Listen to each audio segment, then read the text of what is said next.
Yo, how fast is this one gonna be?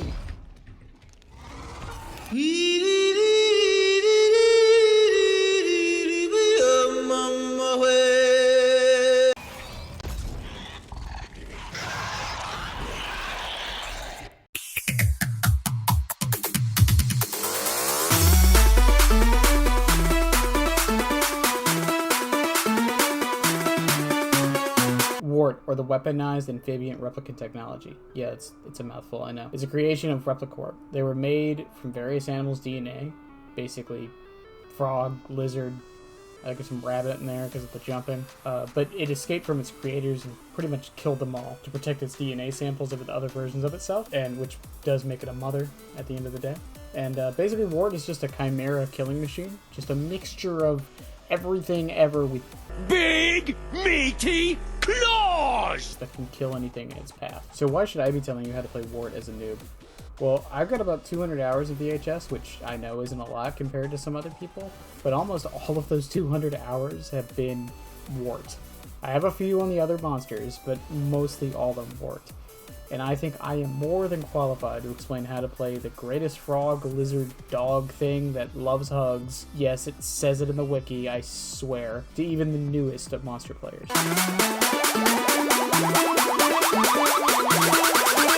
Leap is a very simple ability. You leap forward, you create a shockwave when you land that causes all teams within 6 meters to be staggered. Slows them for a second. This ability is great for so much. You can catch up and chase with it. You can reposition before an ambush, or just moving around the map in general. Just the base cooldown isn't that long, so it's great. So don't worry too much about wasting it. I put that in massive air quotes. You can also swing during a leap, which can catch teams off guard and let you get a faster hit, rather than waiting. Should also be said that the distance you leap is fixed, and you can't stop early, which means that a team can run into you to make hitting them a bit more time-consuming, but that's not something that'll really happen, because even if you get the stagger through that, you'll still get the hit. It just might take a little bit longer. Bombshell just makes the stagger radius bigger and the duration longer, but makes the cooldown of it also longer. Overall, it's not bad, especially for newer players like yourself. It's a great option to make sure that you can't be spun and always guarantees a hit most of the time. But the bigger CD often makes it not worth it, and it isn't a bad choice. None of the mutations for the leap really are, but Bombshell is definitely the worst at the pack. Doesn't mean it shouldn't be run. Throttle was once the best leap mutation. It was split in half though, and half of it was given to the base kit to make the leap faster at the cost of a longer charge time. Speed also makes the leap go a little bit further, so it's actually great for catching up in a chase, and in long hallways for general traversal. Throttle is just a great mutation, and between it and the next one, it really just comes down to personal preference. The final leap mutation is Kinetic, which lowers this cooldown to about 5 seconds at the cost of making the stagger shockwave to 20%, which basically means you have to land directly on top of them to get any stagger at all. Which might sound bad, but the cooldown buff makes it the most versatile mutation in my opinion. And it gives you so many more options. It lets you take so much space, and you can avoid so much using it. I know I just said so much a lot there, but it's personally my favorite mutation for the leaps. Do I recommend it for a newer player though? No. Mostly because a lot of that stuff is positional based, and that's something you'll have to learn on your own. Doesn't mean you can't try it. I would say if you do use Kinetic, you need to get good at using your swipes while you're leaping, or else it won't get much use.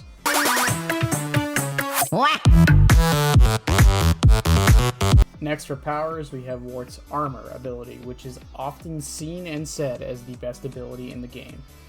So after charging, it lets you take a single weapon hit without losing a stigma. This will delete the weapon and leave you with a small time where you can't swing. Armor is just an incredible ability. It lets you do so much. You need to check a room, armor. You need to walk down a hallway, armor. Eyeball chasing you, armor. You need to cook some pancakes in the morning, armor. Like, you could use it for basically anything. You could just use this on anything. Open heart surgery. Guy's got an artery going. And that doesn't mean the teams can't do anything as a stun period after being hit, and just waiting it out can leave you really vulnerable for a few seconds, but it can also let you push the teams out of position and let you get in a spot where you can get a hit basically anywhere. I'm going to go over the mutations for armor, but for newer players, I will say the base armor with no mutations is just fine, and a lot of the downsides from the mutations are just not the best in general. Immune is very simple. It just lowers the cooldown, but it puts your abilities on cooldown if the armor is broken. This will mostly affect you leaping after your armor breaks or prior to, which can make catching up or running away after the armor is gone very, very difficult, and make getting that second weapon hit just easier for the teams in general. I really do not recommend this for newer players. Yes, it does let you get your armor more often, but if you go against teams who know what they're doing, they will set up a double ambush and will punish you for this. Now, if there's cover nearby, you can use that to maybe wait out the cooldowns, but that's a whole other can of worms that we really don't have time to get into here. Next up is Fluid, a personal favorite of mine. It increases your movement speed while the armor is active by a small amount. It's 5%, while you're not being hit with weapons. But it makes the charge time a little bit longer. I use this a lot because it makes catching up to a team that isn't trying to kite you very, very easy at times. And also it punishes teams that don't want to waste any ammo on you for the armor use, and can punish them for that. Also, the movement speed does affect your leap range. That should be noted, and you can leap while you are armored, even if you're getting hit with a weapon. Now, the leap will go not as far, but with this with this mutation, it will affect how far the distance is. Last for armor, we have Toxic. I will say this now. Do not use this. It has two effects. When you hit a team while your armor is still active, you do more damage, and if the team is injured from the hit and not down, their blood trail will be bright green, which is easier to track for about 10 seconds or so. Its downside is you can't leap for a bit after the armor is activated. While this sounds good on paper, it's just not worth it. Going out of your way to get those hits just usually isn't worth it. It's nice when it happens, and you might be able to get some use out of it with the lethal weapon perk. If you get an exposed hit at the same time, you can knock out about 20-ish% of a team's entire health bar. But you just don't get that much great use out of it. This is a mutation that I personally think needs to be completely changed, as the idea behind it just will never be good unless it's completely busted for the game.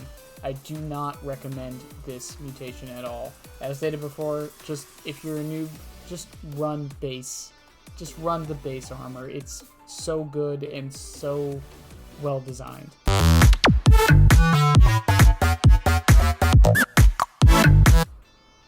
On to W.A.R.T's tracking ability, we have echolocation.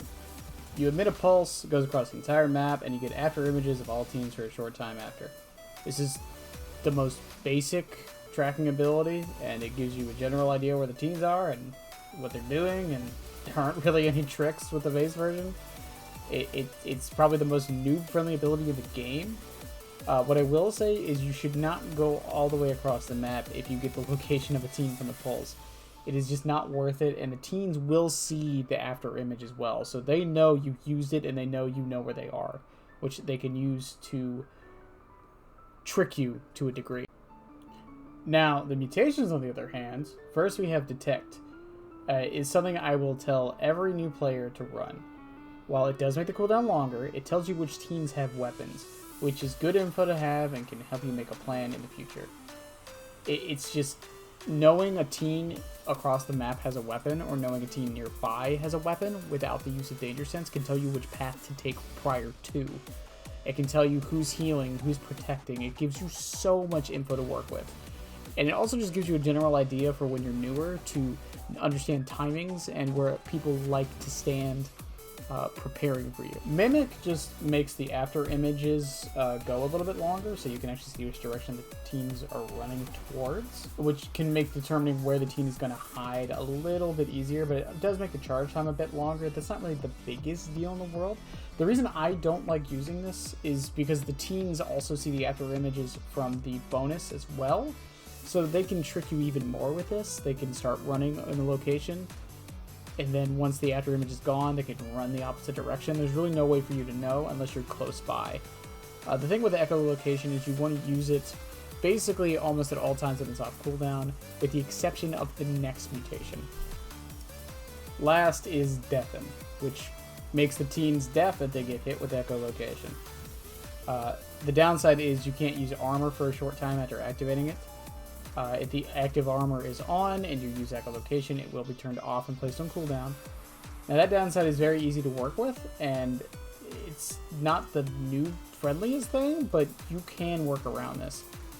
So this mutation does, however, change how the power is used completely, as it makes it much more deliberate.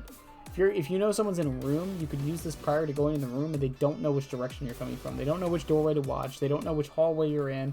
They can't hear footsteps. They can't hear anything.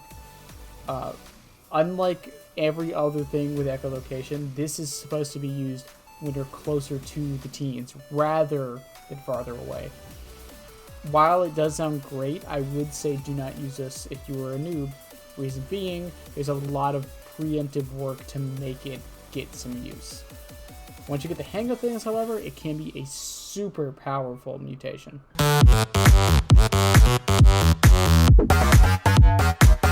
W.A.R.T is often said to be the best monster in the game, and the reason for that is they just have a tool for everything. They have chasing, movement, defense, offense, tracking, and they're the only monster that can basically tank every weapon in the game directly and without any prep. They just pop the armor and it's just, you're good to go. You can run right into an eye, a shock sphere, anything.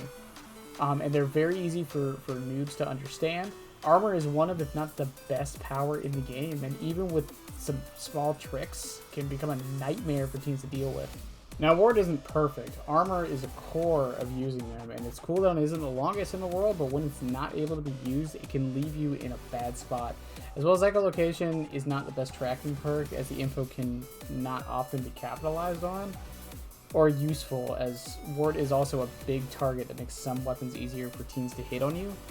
W.A.R.T has a lot in their kit, but a lot of it relies on you waiting patiently.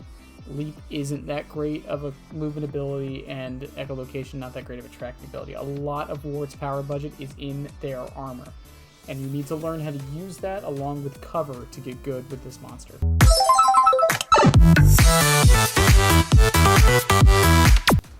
So overall, W.A.R.T is just a great noob monster. It can help you learn the ropes of the game, or really one that doesn't have anything too bad about them.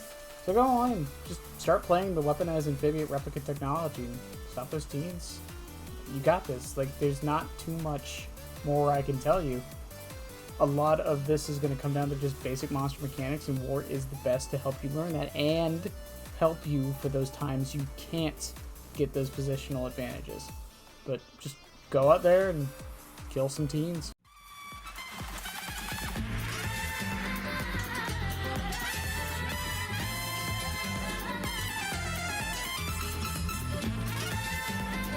So that was the W.A.R.T for Noobs video.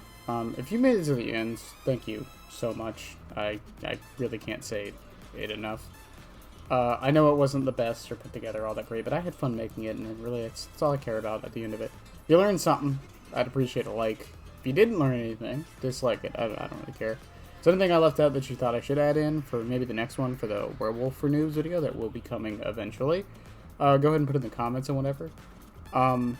If you want to see that when it comes live immediately, you can always hit the subscribe button. This is that part of the video where the person's supposed to say all these things.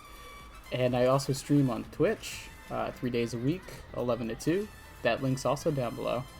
But yeah, in any case, have a good one, everyone, and just have some fun, man. Just have some fun. Bye.